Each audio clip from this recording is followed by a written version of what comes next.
Hey guys, rolling again with Safe Financial with another case study. This is a gifting or a college funding strategy for all of you new parents or new grandparents out there. So we are going to start this with, let me reduce this, $504 a month going into a overfunded universal life policy. Now, the reason for that is we're using a cash value life policy for a couple of reasons. One, because of its tax advantages.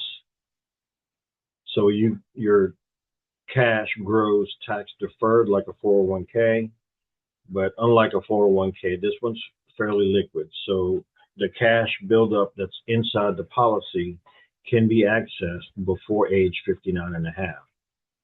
And for that reason, we're using this strategy. So you'll have access to the money throughout. But we are going to hold this, unlike the regular college funding strategy, we're going to hold this beyond their college startup. So instead of starting, like in this case, we're going to start at age 2. Instead of ending it at age 18 when they go to college, we're going to keep running this to age 25 or 23 years later. And I'll explain further why that is. But follow me on the numbers just so you can see how the strategy might work for you. So we're putting in $504 a month. Annually, that amounts to $6,048 annually. If you'll notice on this strategy, this one is designed to build more cash than to have more death benefits. So as a strategy, you're buying a policy either for death benefit or you're buying it for cash accumulation. In this instance, we're going to do it for the cash accumulation. And for that reason, the $6,000 that we're putting in annually, $5,000 of that actually goes and sits in the cash. And as a base death benefit to start, just note that it's going to start off at about $200,000. Not the idea, not the purpose of this policy, but we need that to be able to put this much money into the strategy. Okay, so putting in $504 a month from age 2 to age 25. So at the end of age 3 or the first year of the policy, you've got $5,000 sitting in cash value off of the $6,000 starting point. Fast forward 10 years later, you would have put in $60,000 and you've got a cash value of about $67,000 there. Break-even point probably happens somewhere around year 7 or year 8. When I say break-even point, that means whatever amount you'd put in, you have sitting in cash equivalent, meaning that the rest of the way, you're in positive territory. So now your death benefit, if you'll notice, is increasing. Your cash is increasing beyond your premium outlay, okay? Now, the reason we're going beyond age 18 is we want this thing to grow a little bit more, allowing the student or your grandchild or your child to earn as many grants, as earn as good a grades as they can get so they can get a free ride should they deserve that. If they're an athlete and they get a free ride for that, again, this can be used for something else. If you use regular college funding for this purpose, what happens is that money could get tied up if you're not going to use it for college. Using this strategy, not only are you able to use it for college, but you can use it for other things. And there's a lot of benefits that go along with it. So just going back to the strategy itself, Index Universal Life will grow based on what the underlying index that they use to track and you are going to be credited based on that particular growth with caps. So the way it works, let's say we're using the S&P 500 as an index to track.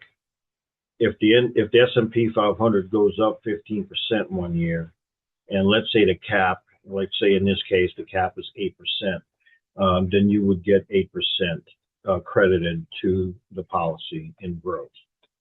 And let's say the cap is at 8% and the market only went up to 6.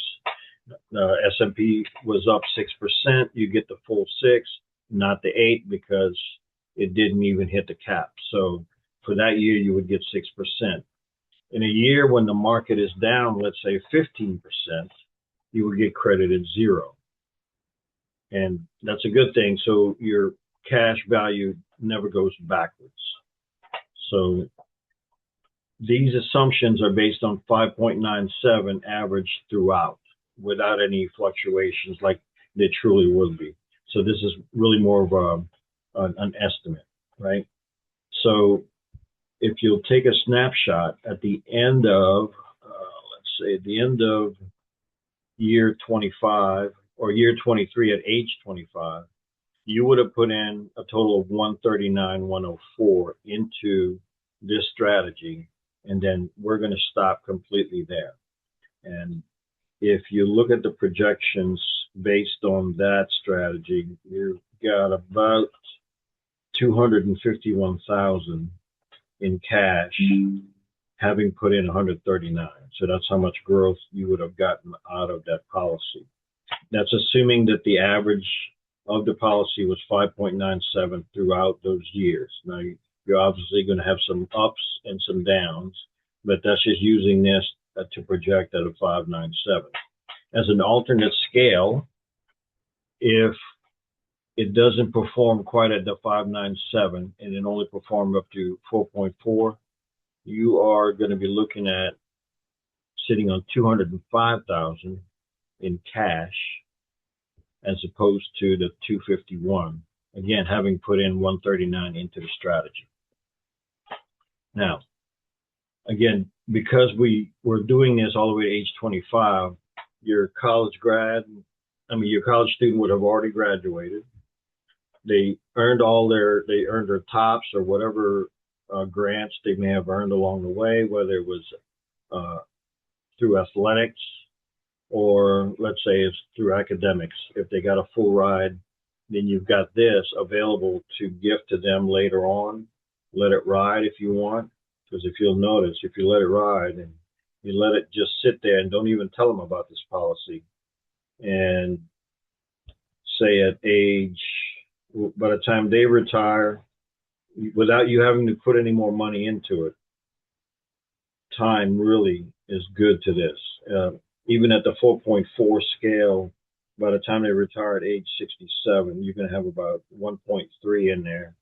And if it performs at the 597, you're looking at having over 3 million in there by the time they retire. Now, the chances of them not touching this thing is probably slim, but if you never tell them about it and they just let it ride, that's where it goes.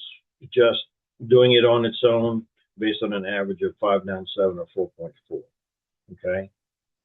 Again, having stopped contributing at age 25, total of 139, you can see what it can grow to as a gift. Okay. As if it's not touched. But as I told you in the beginning, with the liquidity feature, you can use it along the way. This design here, I'm looking at it. We'll have to look at it closer, but at some point, we can switch this death benefit to level and try to reduce the cost of insurance here. And that's another strategy we can look at. But just as a baseline understanding, the reason we're using this strategy here is that you're allowing the kid to earn as much on their own, possibly even getting a student loan, letting them finish without any help from you. But at the end, when they graduate, you have cash available to pay down or pay off the student loans. And again, if they don't use it, you can let it grow. I mean, it can be gifted to them for down payment on a house. It can be gifted to them to go to doctorate school.